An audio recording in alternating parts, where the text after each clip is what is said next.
la foto de la última cena y está Jesús con sus 12 apóstoles y de pronto, y se ve como si estuvieran en una reunión de estas, y de pronto dice Jesús, ¿cómo se llama el, el que lo Judas. vendió? Judas. Judas. Judas, tienes el micrófono abierto, por favor apágalo. Buenísimo, en serio, cuando se ve simpático. Listo, Fanny, sigue. Que les decía que si bien es cierto, digamos en orden de lo que decía Daniel y Pablo sobre que esta situación nos va a sacar muchísimo más fortalecidos, sí es verdad que cuando nosotros estamos en situaciones extremas, la gente saca lo mejor de sí, entonces, y es donde las personas logran hacer cosas extraordinarias, y eso, la idea es poder, como la conclusión de hoy es cómo manejar las emociones para hacerlo de esa manera, pero también tener en cuenta que en una época de tanta incertidumbre, la incertidumbre genera en las personas muchísima inacción. Y entonces la gente pregunta como, digamos, en estos momentos no tengo tantas ganas de leer, no tengo tantas ganas de estudiar, no tengo tantas ganas de hacer cosas, y tiene que ver porque la incertidumbre, el no poder tener la predicción de qué es lo que va a pasar, digamos que generan nosotros, para no ahondar mucho en el tema, pero generan nosotros como una respuesta permanente de defensa. En esa respuesta permanente de defensa, el cuerpo, nuestro cerebro y todo está orientado más hacia defendernos y hacia estar preparados para enfrentarnos a una situación difícil, más que a poder pensar de una manera más clara y más estratégica. Entonces, la gente dice, la gente pregunta, hay una anécdota de un psiquiatra en Perú que se llama Mariano Querol Lambarri.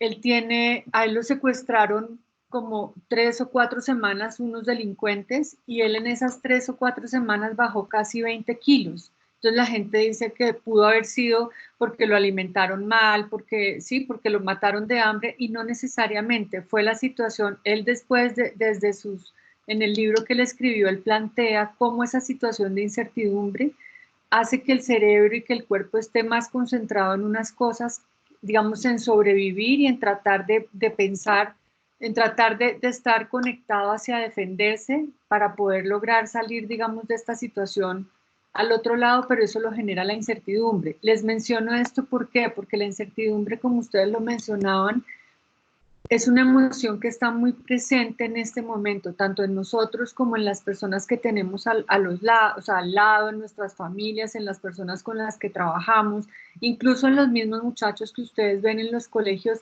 Hay mucha incertidumbre en los padres de familia, y es algo que tenemos que tener presente, porque no les vamos a poder dar la certeza de exactamente qué va a pasar, pero sí podemos tener en cuenta que esta emoción va a primar en muchas personas y saber cómo lograr acercarnos a ellos para que puedan tener como una mejor calidad de vida en estos momentos, dentro de lo que se puede. Y también frente a lo que decían del sistema educativo, pues yo pienso que hay que reflexionar también sobre lo que tiene que cambiar, porque nosotros estamos muy orientados hacia los logros y hacia que esos logros sean como el rendimiento, la productividad, pero en estos momentos de, digamos, de cuarentena, donde las personas están tratando de conectarse de manera virtual, ¿cuáles van a ser esos criterios o cuál va a ser? Tendríamos que volver a reformular esos criterios de aceptación de tareas, de rendimiento, de cosas, para que la gente pueda estar ocupada hacia una labor, pero no necesariamente concentrada hacia que tengo que presentar los mejores trabajos, las mejores notas, sino podernos concentrar más en la situación que estamos viviendo y cómo apoyarlos desde el rol de lo que, digamos, de ustedes como rectores y de las personas que tienen como impacto durante el día a día. No sé, ¿quieres seguir, Nati? Tú, hacemos unas preguntas, no sé qué. El contexto, y obviamente no dar una clase de qué son las emociones, sino dar un poco de contexto. Pues las emociones son estados psicológicos complejos, que implican como 3 componentes diferentes, ¿no? Entonces, las emociones, una es la experiencia subjetiva, es decir, yo cómo percibo las emociones. La otra es una respuesta fisiológica, eso quiere decir que cuando hay una emoción, el cuerpo tiene una respuesta fisiológica. Entonces, cuando tengo miedo, el cuerpo, entonces ¿cómo se dice? Las pupilas se agrandan, las vías respiratorias se amplían, el corazón empieza a latir más rápidamente, cuando hay ansiedad, también es un estado donde, una emoción o un estado donde el cuerpo tiene unas manifestaciones, o sea, cada una de las emociones tiene una manifestación corporal que de alguna manera son las señales que nos permiten darnos cuenta qué es lo que está pasando con nosotros. Y por último, la otra parte que tiene que ver con las emociones es una respuesta conductual, es decir, las emociones nos llevan a actuar. Entonces, quiero como hablar sobre eso y cuál es como el propósito de las emociones en nuestra vida. O sea, las emociones en nuestra vida están por una razón muy importante y es brindarnos información sobre la percepción de situaciones cosas que están pasando tanto externamente como internamente.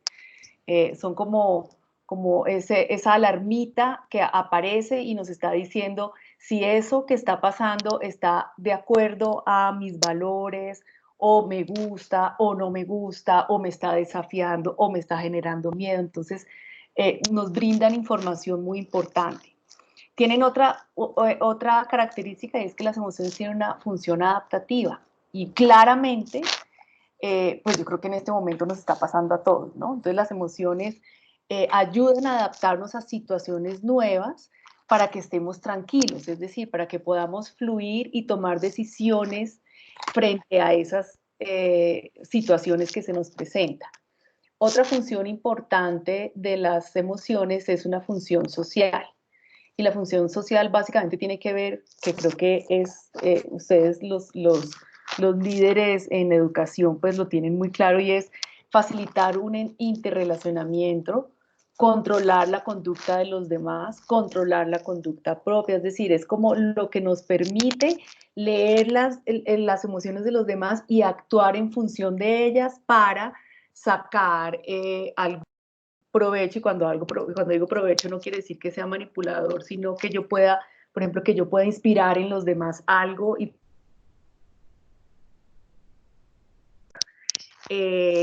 por último, entonces por ejemplo, emociones como la felicidad favorecen los vínculos sociales, las relaciones interpersonales, mientras que emociones como la ira pueden generar respuestas de evitación o de confrontación. Entonces, fíjense que tienen como un objetivo como de función social. Y por último, las emociones tienen funciones motivacionales, o sea, tienen una función motivacional. Y fíjense que cuando uno quiere obtener alguna cosa, la emoción energiza la conducta que uno quiere, la conducta que va a ayudar a obtener eso. Entonces, si yo quiero sacar adelante, si estoy haciendo un posgrado en lo que sea, y estoy con muy poco tiempo y me estoy sintiendo cansada, pero está la emoción de obtener ese logro que, esa sensación de logro, de obtenerlo, de crecimiento personal, que esa emoción es la que me va a proveer la energía necesaria para obtener los resultados que estoy esperando. Entonces, fíjense que finalmente las emociones tienen todo un proceso, han tenido un proceso evolutivo en los seres humanos y en la especie que nos permite adaptarnos y desarrollar nuevas habilidades y nuevas capacidades para obtener tanto función adaptativa, función social y función motivacional. ¿Qué es lo que pasa con las emociones? Normalmente, pues existen, no quisiera ponerle este nombre, pero pues vamos a ponérselo así, porque no creo que sean negativas, pero pues digamos que hay emociones que se perciben positivamente o sí, positivamente y emociones que se perciben no tan positivamente, es decir, que se perciben negativamente. Pero todas ellas tienen una función. Entonces, sin querer como juzgar esas emociones y sin querer darles un lugar escondido a las emociones, lo primero que hay que aceptar es que pues, los seres humanos tenemos toda una gama de emociones dentro de nosotros y que el tema no es tenerlas o no tenerlas, el tema es qué hacemos con ellas, cómo administramos o cómo gestionamos esas emociones para que realmente sean logremos la vida que queremos lograr o logremos los objetivos que queremos lograr. Entonces, ahí estamos hablando de cómo la intensidad de las emociones y cómo en momentos en que no, lo pongo como en estos términos un poco coloquiales, cuando no conectamos el cerebro, a veces hay emociones muy intensas que salen de forma reactiva, es decir, reaccionamos frente a las situaciones porque no logramos tener un control inteligente frente a esas emociones.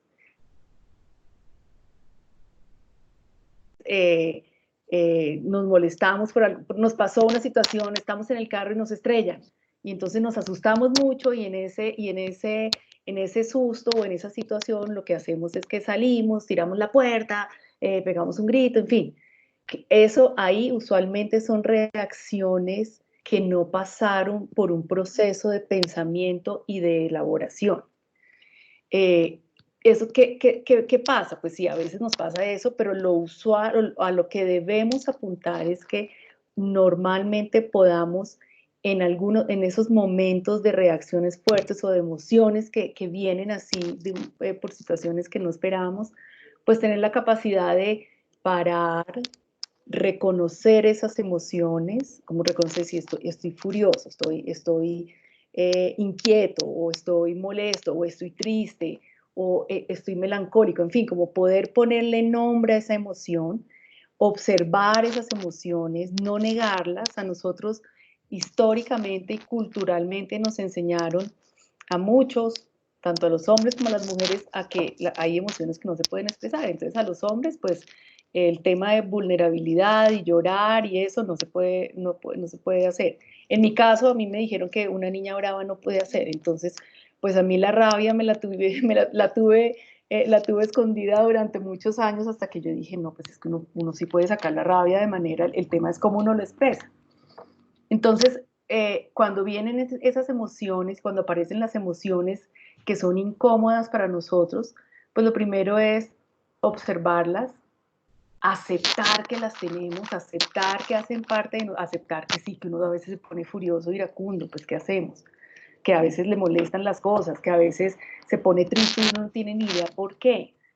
Y encontrar, escudriñar en cuál es el mensaje que está detrás de esa emoción, porque evidentemente siempre hay un mensaje atrás. Entonces, por ejemplo, la tristeza, si estoy triste, ¿qué es lo que me está mostrando? Que hay una pérdida, ¿verdad? Que hay algo que se perdió una oportunidad, se perdió un amor, se perdió una persona, un trabajo, en fin. El temor, ¿qué es lo que nos está, cuál es el mensaje que existe ahí? Que hay una amenaza, hay algo en el mundo externo o interno inclusivemente que está amenazándome. Entonces es como cuál es el mensaje, la rabia, qué es lo que me está mostrando, el mensaje que tiene, que hay una injusticia, que hay algo o que hay algo que no está, hay unos valores que no están siendo honrados en mí. Entonces, siempre como detectar eso. Segundo, detectar en dónde se está manifestando corporalmente, o sea, hacer esa conexión muy si estoy muy inquieta, si tengo como una presión en el pecho porque estoy triste, o a veces uno dice, tengo una presión en el pecho y no sé qué es, y uno empieza como a ir para atrás y uno dice, claro, es que estoy triste, ¿y por qué estoy triste? Entonces uno empieza como a hilar esa cadena que nos permite tener la claridad de qué es lo que está sucediendo. A veces uno dice, creo que nos ha pasado a todos. Cuando yo estoy muy estresada, a mí me da un dolor en los hombros y es qué es lo que estoy cargando de más. Hay algo que estoy cargando de más que no me está permitiendo estar tranquilo. Y, y no evitar las emociones. O sea, evitar las emociones es creo que una de las cosas más complejas que podemos hacer porque la emoción tarde que temprano va a salir. O sea, ella no se va a quedar ahí. Ella no golpea y se queda estático a ver qué. No, ella hace fuerza, fuerza, fuerza. Muchas veces cuando no hay una atención nuestra hacia esa emoción, es cuando uno dice, no, es que me terminé enfermando. Ella busca cómo salir y cómo ayudar a que sea reconocido. Entonces, eso es importante como en el reconocimiento de las emociones. Juan, y si tú quieres meter la cucharada, puedes hacerlo. Sí, básicamente aquí viene una pregunta que dice cómo gestionar las emociones durante esta época.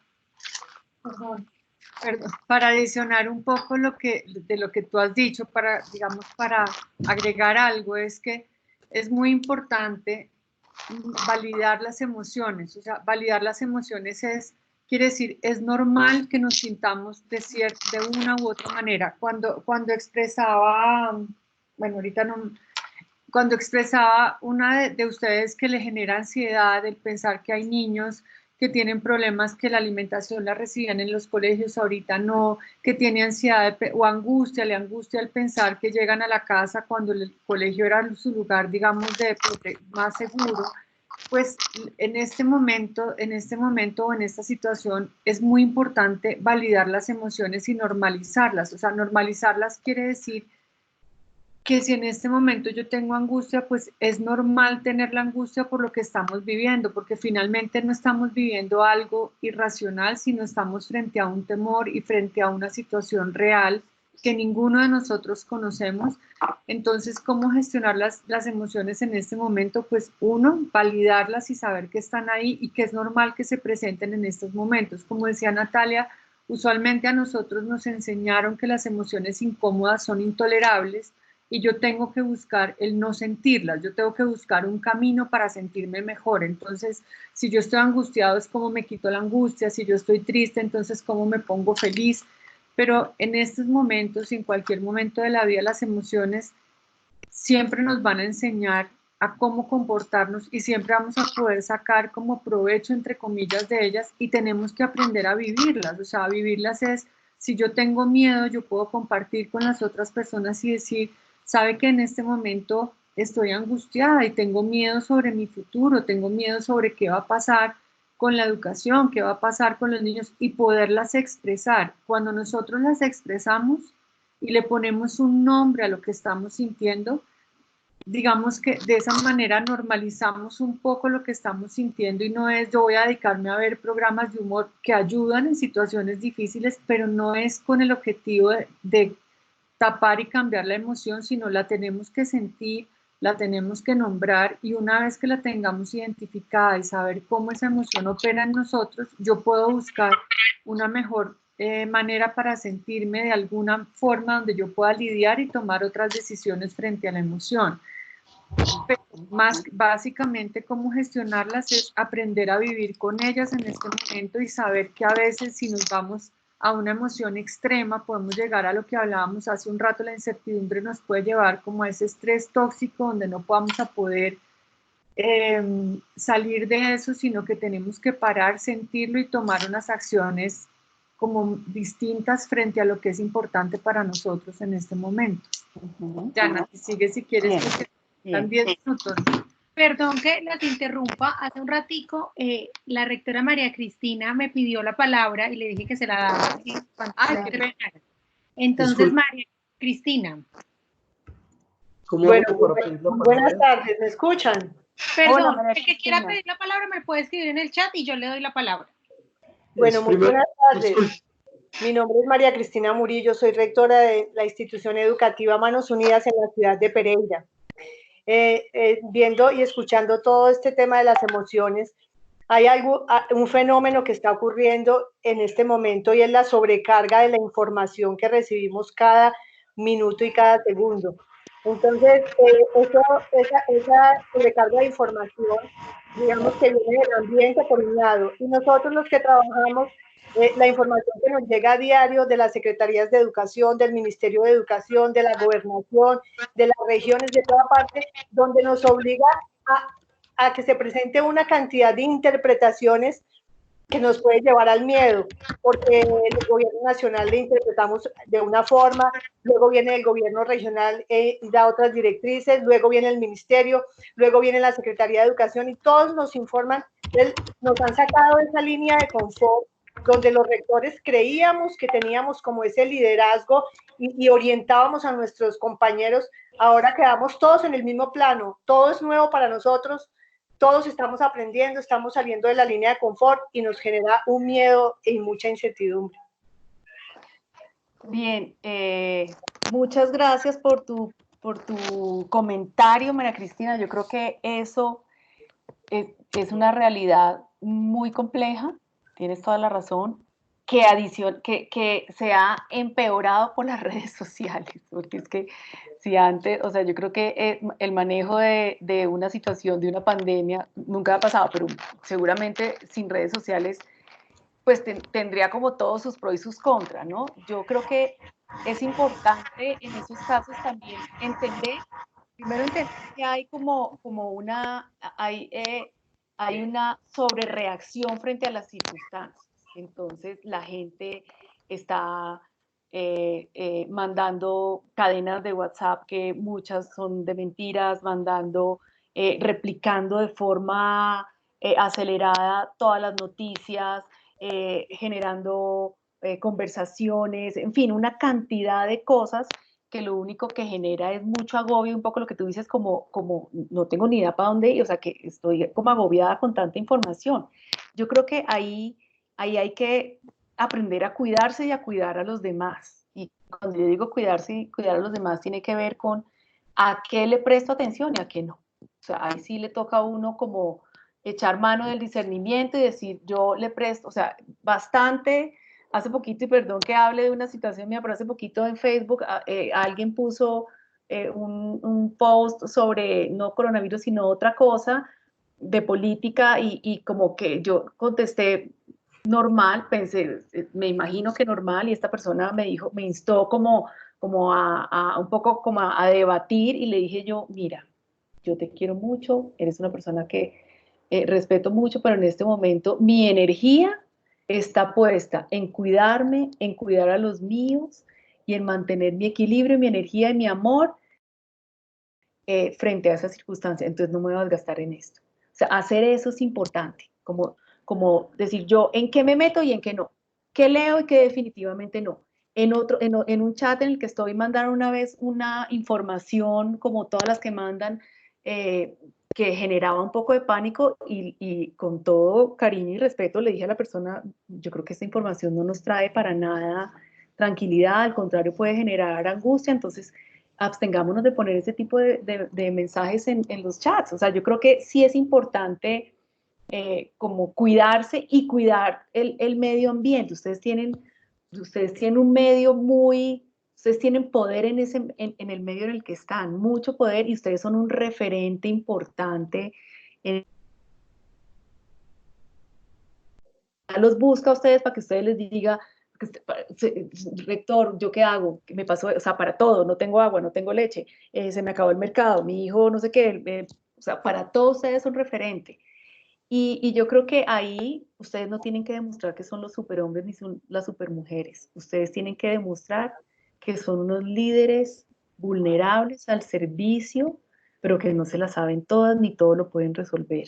Yo creo que eso también es un mensaje importante que queremos darles hoy en esta charla y es un líder que se muestra vulnerable, es decir, que también dice tengo miedo, tengo incertidumbre sin crear un oleaje de miedo e incertidumbre, sino que pueda aceptar como tú lo estás aceptando, María Cristina, de manera tan bonita, y es como a veces no sabemos qué hacer, como aceptar de manera tranquila y dar un mensaje como de esperanza, o sea, sí, en este momento no sabemos, en este momento tengo miedo, pero estoy seguro que si nos unimos, si nos cuidamos unos a otros, si nos llamamos, si nos visitamos virtualmente, obviamente, virtualmente para saber cómo están, qué te pasa, qué necesitas, cómo podemos gestionar esta ayuda, la gente podemos salir adelante. O sea, es como, suena un poco como extraño, ¿no? Como si estamos en esa situación, entonces vamos a poder hablar de esperanza. Pues porque es lo único que nos salva a los seres humanos, ¿no? Es lo único que nos salva, y es que frente a situaciones caóticas como la que podemos estar viviendo y de mucha complicación y de mucha incertidumbre, pues lo que nos queda es cómo nos cuidamos a nosotros mismos, cómo cuidamos a nuestra comunidad y cómo generamos un discurso de esperanza, donde sintamos que si hacemos lo que tenemos que hacer, si nos cuidamos como nos tenemos que cuidar, muy seguramente salimos de esta. Yo estoy convencida. ¿En cuánto tiempo? No tengo ni idea. Pero yo creo que a mí personalmente lo que me ayuda a estar así es como pues, vivir el día a día, ¿no? ¿Cuál es hoy miércoles, qué es lo que tengo que hacer? Planear la charla con los rectores. Eso fue lo que más me animó, les quiero decir. Planear la charla con los rectores y hablar de lo que está sucediendo en este momento y decirles, no me las sé todas, pero bueno, de pronto algo de esto que les estoy contando, que les estamos contando Juanita y yo, pues les puede servir. Eso a mí me emocionó. Mañana, pues tendré otras cosas, pero no quiero, si me pongo a pensar en qué va a pasar en un mes o en 2 meses y cuántos enfermos vamos a tener y qué va a pasar con mi papá y con mi mamá, que son adultos mayores, pues entra uno en mucho pánico, ¿no? Entonces yo creo que otra de esos recursos o de esos tips importantes de esa gestión emocional es vivir. Eso nos permite como tener control sobre el día, tener control, qué es lo que podemos en este momento, tener control sobre esto, nuestra realidad inmediata. No sé si tú quieras decir algo, Juan o María. Dime. Perdón que les interrumpa. Natalia, muchas gracias. Yo creo que esto de poner límites y de poder bajar un poco la ansiedad con el control del día es súper importante. Tengo varias personas que quieren intervenir y Abraham me está pidiendo la palabra hace ratico. Entonces le quiero dar la palabra a Abraham para que nos pregunte o haga su intervención. Abraham, adelante.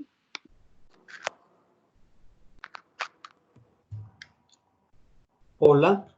Hola, Abraham. Hola, buenas Maravillosa tardes. y bendecida tarde para todas y todos. Me siento muy contento de acompañarlas, aunque va a ser breve, por eso quería intervenir y me voy a apoyar en Melissa. Yo tengo el rol en RLT el rol y el privilegio de acompañar a los directivos docentes de Meta y Casanare. Una experiencia para mí, tanto personal como profesional, muy aportante, muy gratificante y satisfactoria. Yo quiero apoyarme en Natalia en lo último y con todo cariño. Yo pienso que vas en muy buena dirección, mas yo invitaría a no pretender tener el control, porque es una de las cosas que, pues a lo que nos han educado y nos han condicionado de que es importante tener el control. Entendiendo a lo que nos invitas, Natalia, y con todo cariño, porque es precisamente lo que quiero compartirles, sin ser experto, pero quiero en mi intervención preguntarles qué entendemos o cuál es la distinción o con qué relacionamos la vulnerabilidad. El que quiera responder por el chat, pero me interesa mucho, antes de compartirles mi apreciación, ¿qué entendemos en general por ser vulnerables, vivir desde la vulnerabilidad? Si alguno de los directivos docentes o participantes desea brevemente, ¿qué entiende o con qué relaciona la vulnerabilidad? Hola Abraham, buenas tardes, con Lucero. Lucerito, gracias y gusto en escucharte. Gracias, Abraham. Pues vulnerabilidad lo relaciono, Lucero lo relaciona con una falencia en donde no puede ser o no puede llegar a ser tan asertiva como quisiera. Excelente. Para mí eso lo asocio con vulnerabilidad. Gracias. A ti, Lucero. En el chat nos dicen ser más propensos a, eso entienden por vulnerabilidad. Maravilloso. Listo, muy bien. Les agradezco mucho. Yo les voy a compartir una distinción y un concepto que he venido estudiando de Brené Brown. Ella es escritora. Sí, la conozco, divina, maravillosa. Sí, una mujer muy inspiradora, pero sí, ante todo porque ella viene estudiando hace 20 años el poder de la vulnerabilidad. Y me voy a apoyar en ella para esta definición. No puedes ser valiente sin la vulnerabilidad. de cierta forma, en el programa Rectores Líderes Transformadores, wow, se ha venido tocando más. Yo siento que hace falta intencionar más este universo de las emociones. Perdón, ¿puede repetir en la definición? Que es que hubo un poquito de ruido que no nos permitió escucharte bien y creo que vale la pena que todos escuchemos esa definición, Abraham. Sí, Natalia, más que definición, son como citas o apoyos conceptuales, y nos dice que no se puede ser valiente sin ser vulnerables.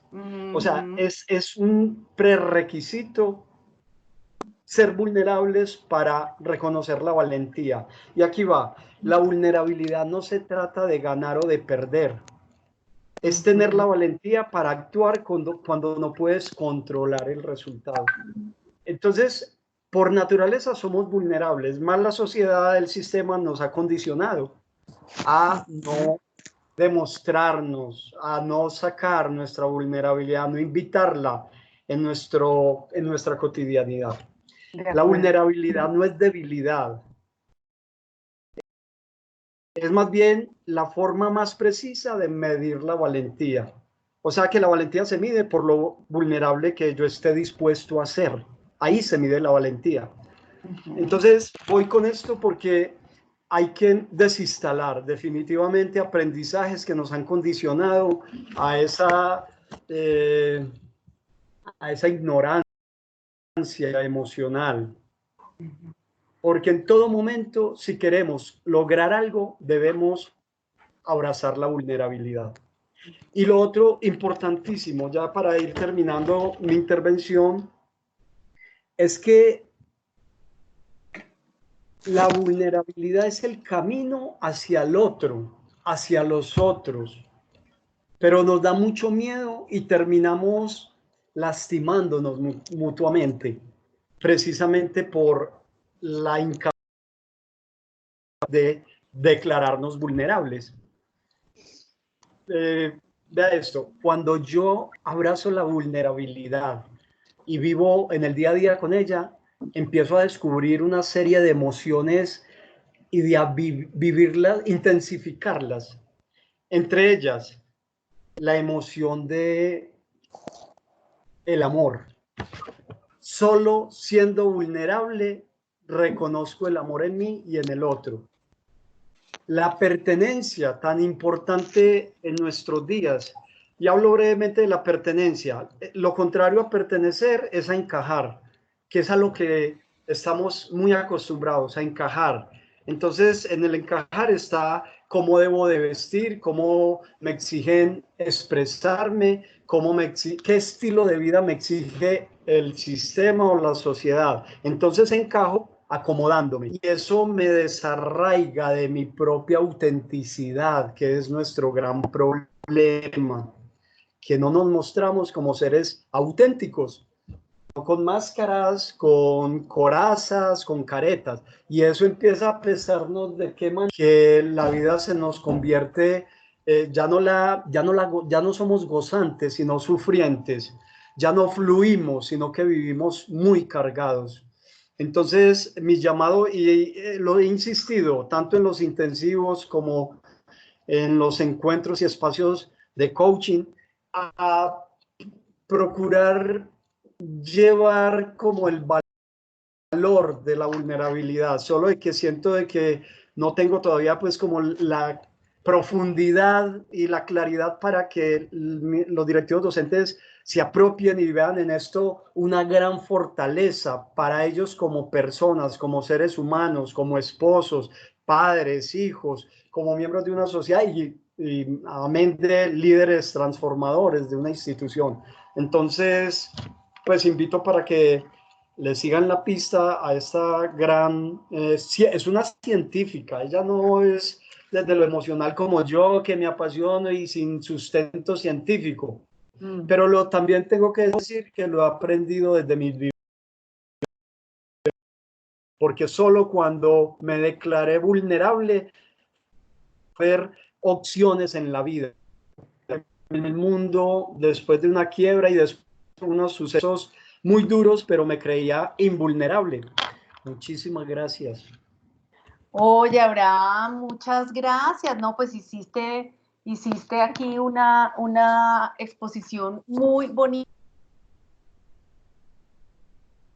en esto de la exposición de la vulnerabilidad. Yo creo que yo también soy seguidora de Brené Brown y creo profundamente en que el camino es ser un líder que se muestre auténtico, vulnerable, que tenga la capacidad de hablar de sus sombras y de sus luces, que se muestre como un ser humano como somos todos, porque es que lo primero que somos seres humanos, y pues bueno, segundo, entonces líderes, y bueno, y tercero, pues además de todo, pues somos vulnerables, y eso entonces nos hace líderes más creíbles, líderes más inspiradores, líderes que pueden decir, sí, tengo miedo, claro, tengo miedo de pasar esta situación, pero el miedo no me va a petrificar, sino que me va a impulsar a encontrar nuevas herramientas para.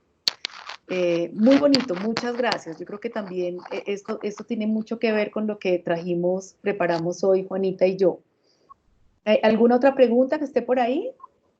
Bueno, digamos que ya esto es como nuestro cierre. No sé si ustedes quieren hacer un cierre antes de pasar como a las preguntas que tenemos. Yo diría que 3 más o menos. Sin embargo, algunas de estas, pues por el chat me comunican que entre lo que ustedes han hablado ya se contestaron. Sé que Pablo quería hacer alguna pregunta o quería aportar algo. Entonces, Pablo, te doy un minuto cortico para que hagas esta intervención, para que ya pasemos como al cierre, porque quiero respetar un poco también sus tiempos. Gracias. Bueno, muchas gracias.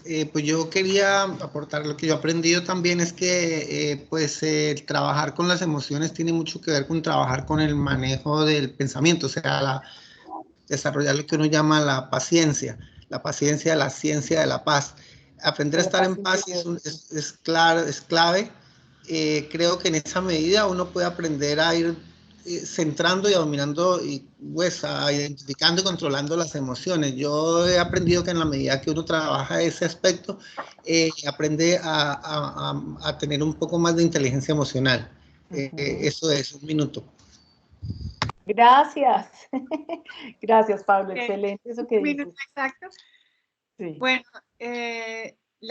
primero, pues muchísimas gracias a todos por la asistencia, por la colaboración, por haber estado atentos y habernos pues regalado esta hora y 10 minutos de su tiempo. Y para cerrar, sí nos gustaría que cada uno de ustedes cerrara con una palabra donde pudiera expresar el reconocimiento a los otros por la labor que ustedes están haciendo, por la labor que ustedes hacen, pero por la labor que ustedes están haciendo en estos momentos de pandemia, de incertidumbre, en estos momentos donde se están enfrentando a sus vulnerabilidades, a sus miedos, algunas angustias que le producen, y a esa labor que ustedes hacen cada día, que cada uno cierre con una palabra que reconozca en los otros lo que están haciendo. ¿Quién quiere empezar? Bueno, yo, María Cristina, les quiero pues expresar mi agradecimiento y mi palabra para todos mis compañeros y ustedes es campeones, campeones, campeones. Gracias. Gracias, María Cristina. Yo quiero aportar, pues, recordar una palabra que aprendí en el RLT y que he trabajado en otros ambientes. La palabra es Ubuntu, o tiene que ver con humanidad. En este momento tenemos que hacer eso. Gracias, Pablo, muchas gracias. Yo soy Edna Amparo, de aquí de Bogotá. Les voy a compartir algo que me dijeron mis profesores, incansable. Qué bien, qué bonito. Gracias, Edna. ¿Quién más? En el chat, Cristian Contreras nos comparte innovación social. Gracias, Cristian. ¿Quién más? ¿Quién más quiere? ¿Me permite una intervención? Procuro corta. Es darles mi mirada sobre esta experiencia. Yo he tenido la experiencia de tomar la medicina del yagé. No sé cuántos tengan esa experiencia. pero les quiero contar de que estoy viendo esta vivencia de la humanidad como una medicina. El COVID-19 he leído ya y coincido, una medicina que nos está limpiando para generar una nueva conciencia y una humanidad en fraternidad, tener prioridades diferentes a las que nos han impuesto y poder hacer de esta tierra el paraíso aquí en vida. Y para mis directivos docentes, admiración y gratitud. Gracias, Abraham. Muchas gracias. ¿Alguien más que quiera? Mi palabra para describir a mis docentes, a mi rectora y compañeros directivos es el altruismo. Altruista. Gracias, Lucero.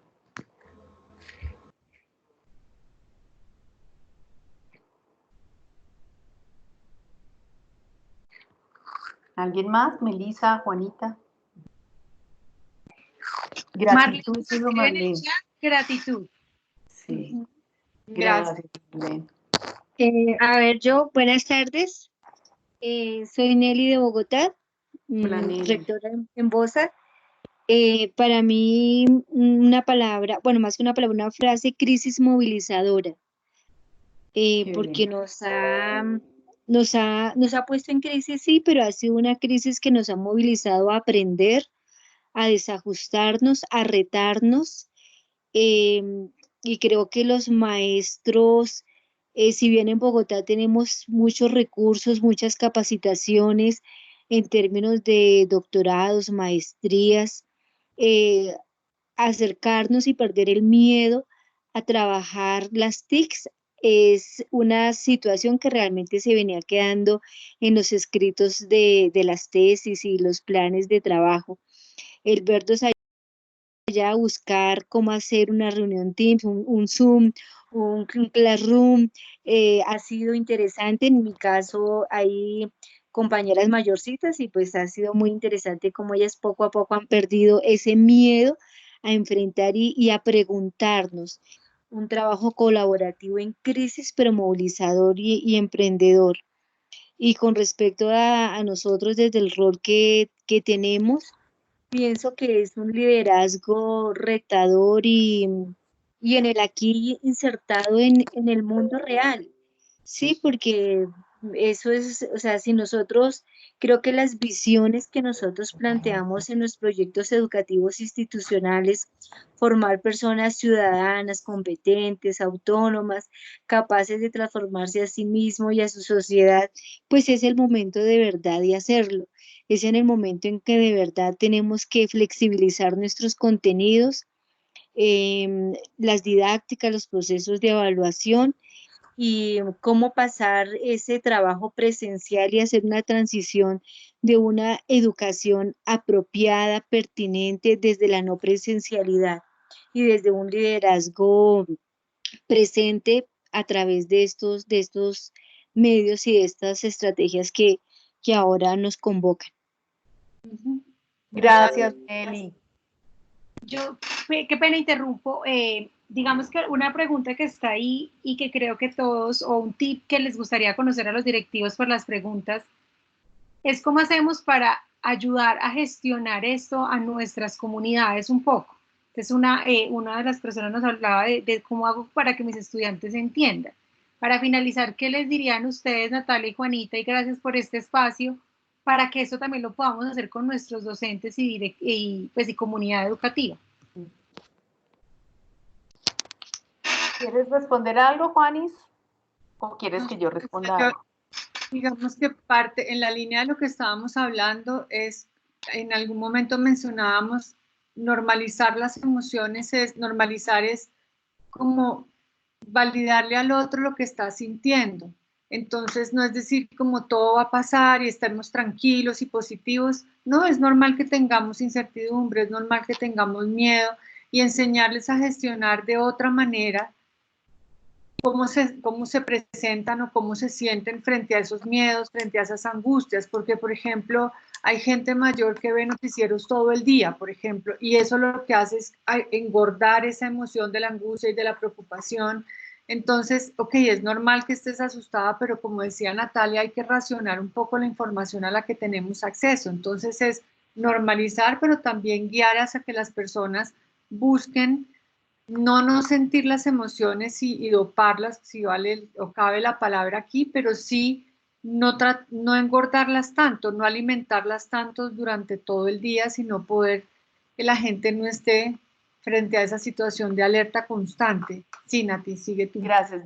Y también creo que promover espacios como estos, como este que estamos haciendo con sus profesores, con sus alumnos, es importantísimo. Cómo se están sintiendo frente a eso, cuáles son las emociones presentes, o sea, que el espacio educativo, y yo sé que es así con ustedes, pero que haya mucho énfasis en que aquí solamente la escuela no es solamente para aprender, sino también para poder expresar qué nos pasa frente a las circunstancias de vida que estamos viviendo. Entonces, abrir y promover espacios de expresión y de poder compartir estas situaciones, estas emociones que nos genera esta situación es muy importante. Esa sería una.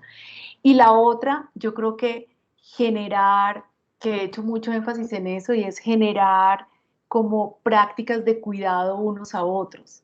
¿Y cómo nos cuidamos? Pues llamando, preguntando, ¿y tú cómo estás? O sea, como que una persona esta semana sea la encargada de llamar a 5 de los alumnos a ver cómo están, qué necesitan, cómo les ha ido en la casa, en fin, promover ese tipo de acciones de cuidado ayuda a que estemos mucho mejor, o sea, el diálogo, el cuidado, el acompañarnos.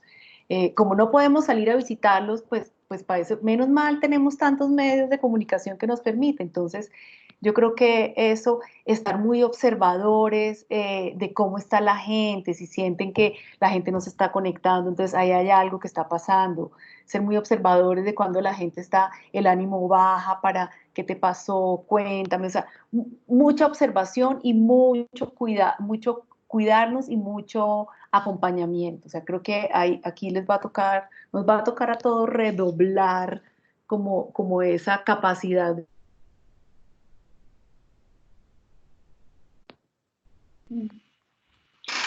Bueno, como les decía, tratando de respetar nuestro tiempo, mi palabra para ustedes, rectores, es gracias, pero mi palabra y tal vez mi emoción en este momento es un orgullo infinito por lo que cada uno de ustedes está haciendo en sus instituciones educativas.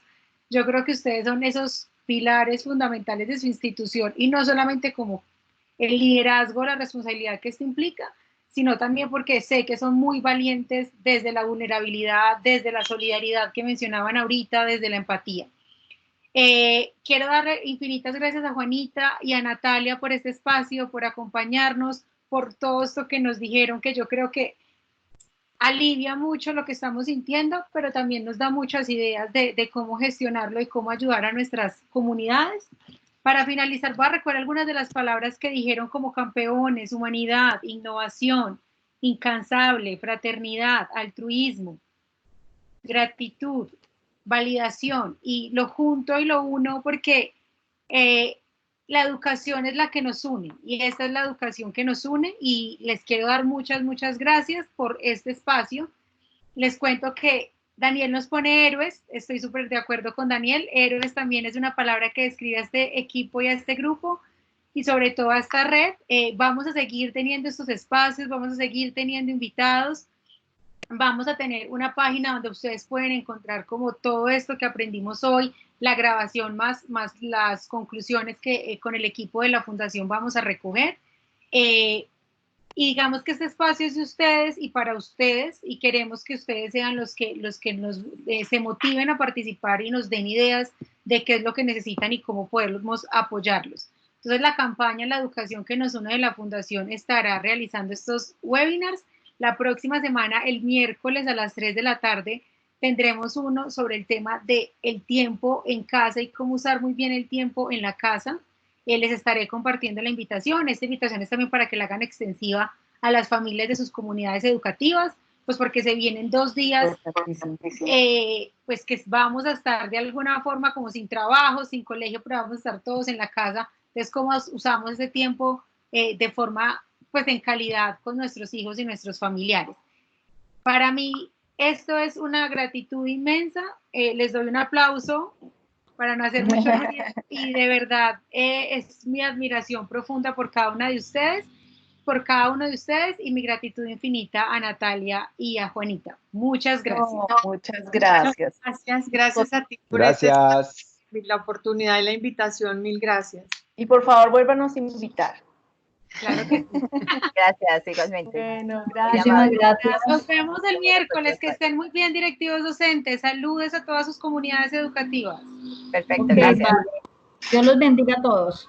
Y a sus Amén. familias. Gracias. Chao.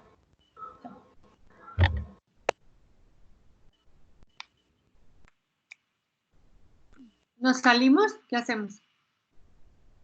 Bueno, muchas gracias. Chao, gracias. Chao.